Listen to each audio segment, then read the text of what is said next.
Hi అండి, welcome back to my channel.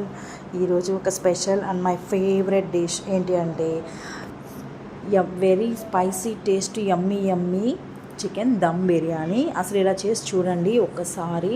చాలా అంటే చాలా టేస్ట్ వస్తుంది. అంటే తెగ అంటే చాలా పెద్ద ప్రాసెస్ ఏమో అనుకున్నాను, ఇంత సింపుల్గా అయిపోతుందని అస్సలు అనుకోలేదు. మీరు కూడా మీ ఇంట్లో వీక్లీ వన్స్ అయినా దమ్ బిర్యానీ చేసుకొని తినండి. చాలా అంటే చాలా బాగుంటుంది.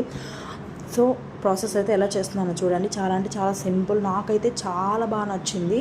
సో మీరు కూడా మీ ఇంట్లో ఇలాగే ట్రై చేసి ఎలా వచ్చిందో కామెంట్లో చెప్పండి. అండ్ ఇంకోటి ఏంటి అంటే, ఈ వీడియో కనుక మీకు నచ్చినట్లయితే నా ఛానల్ని సబ్స్క్రైబ్ చేసుకోండి. అలాగే ఇంకా మరిన్ని వీడియోస్ లైక్ ఫుడ్ ఎంటర్టైన్మెంట్ అవి అన్ని వీడియోస్ అన్నీ నేను అప్లోడ్ చేస్తాను. నాకైతే చాలా బాగా నచ్చింది. ఎందుకు ఇన్నిసార్లు చెప్తున్నానంటే, ఫస్ట్ టైం ట్రై చేశాను కదా, చాలా బాగా వచ్చింది. సో మీరు కూడా మీ ఇంట్లో ట్రై చేయండి. ఓకేనా? Thank you so much for watching. Please subscribe.